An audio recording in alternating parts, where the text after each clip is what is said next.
This is Peter Rubin flying solo this time for a very special episode of Game Life. I'm here on Microsoft's campus. We've got an exclusive look at something you might have heard a little something about, but we're the only ones with the details, so let's take a look.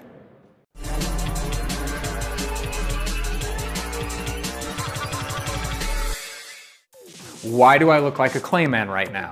Here to answer that question, please introduce yourself, sir. Yeah, I'm Scott Evans. I'm the Group Program Manager for Kinect at Microsoft. Excellent. So Scott, this is what? This is just the 3D depth map of the new Kinect sensor, correct? Yeah, you're seeing what the sensor itself sees. You're seeing yourself represented here in 3 dimensions.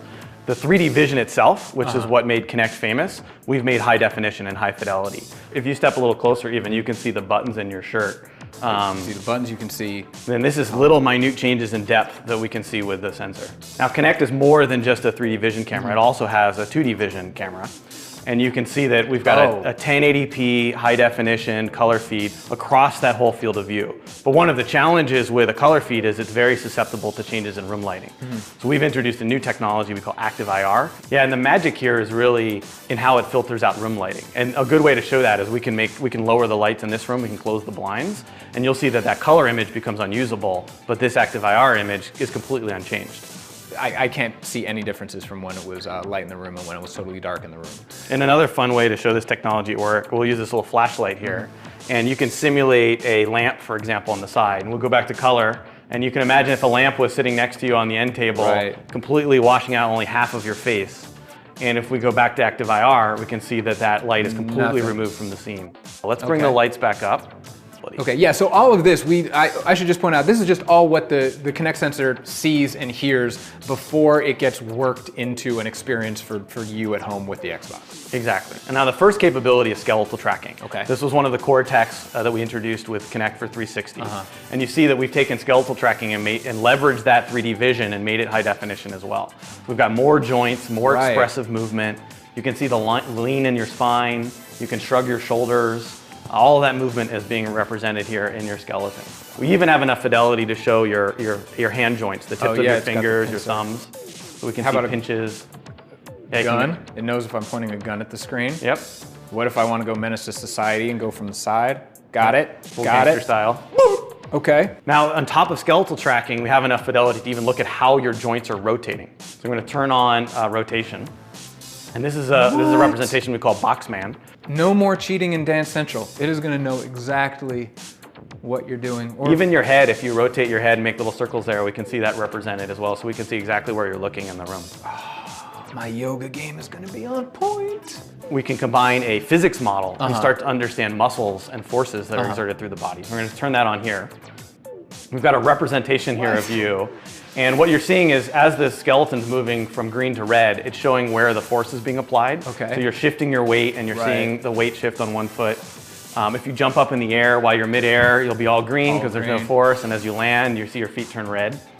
And we can even see force applied through movement. So if you throw some punches here at the sensor, we see these white circles. If you put your back into it, however, we can see a much bigger circle. Yeah, but how about a fireball? Hadouken! Ah, it's on now. Street Fighter, we're coming. On top of muscle and force, from a fitness perspective, we can also start to estimate your heart rate. So we're going to bring that up. We use the sensor feed. Okay. We can look for patches of your skin and look at micro fluctuations in the blood underneath your skin and estimate your heart rate from that. And then finally, we start to look at the people in the room and estimate moods and how they're feeling and how they're engaging with the system through what we call our expressions platform. We'll bring that up. And here you can see that we've zoomed in your face and we can show if you're neutral or smiling. We can see if you're looking at the system versus looking away. Maybe you're reading a newspaper or playing with your smartphone. Now, did you actually use me as a reference for this expression guy? Because that's uncanny. It is a very close resemblance. That's our generic representation of what's going on. So I'm going to jump in the scene with you. I'm going to grab a controller. Okay. Now we've got 2 people. So now you're controller 1, I'm controller 1, you're controller 2. We can change controllers. But then it'll... And you can see that it knows now that we've swapped controllers. And it signed you in. It signed me in automatically because I've used this Xbox before. You didn't have to do the whole thing where you wave and then it sees you and you have to sign in and do the thing. It just recognized me and signed me in. We can even switch positions here. And you can see that not only did the controllers follow us, but we swapped spaces on the screen. So you can imagine a multiplayer game now It doesn't matter where I'm sitting in the couch, I can jump in without any user interface, without any sign in, and the screen can split relative to where I'm sitting in the room. We've got orientation, we've got muscle and force, we've got heart rate, we've got expression and engagement, we've got the dark. But what if we tie this all together and do 5 people in the dark? We can do 6, but we'll do 5 here to fit them in. All right, we'll slow it down for you then. So I'll bring up skeletal tracking again. Let's bring some friends in. Yeah, let's cut the lights. All right, totally dark? Totally dark. All right, guys, come on in. I'll switch over to active IR so we can see in the dark here. Get bring in more people in here.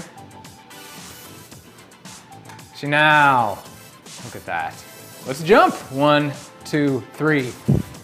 All right, Simon says touch ahead. Crane technique. Oh, you have to do the Harlem Shake. No, I'm just playing. All right, got it, wired.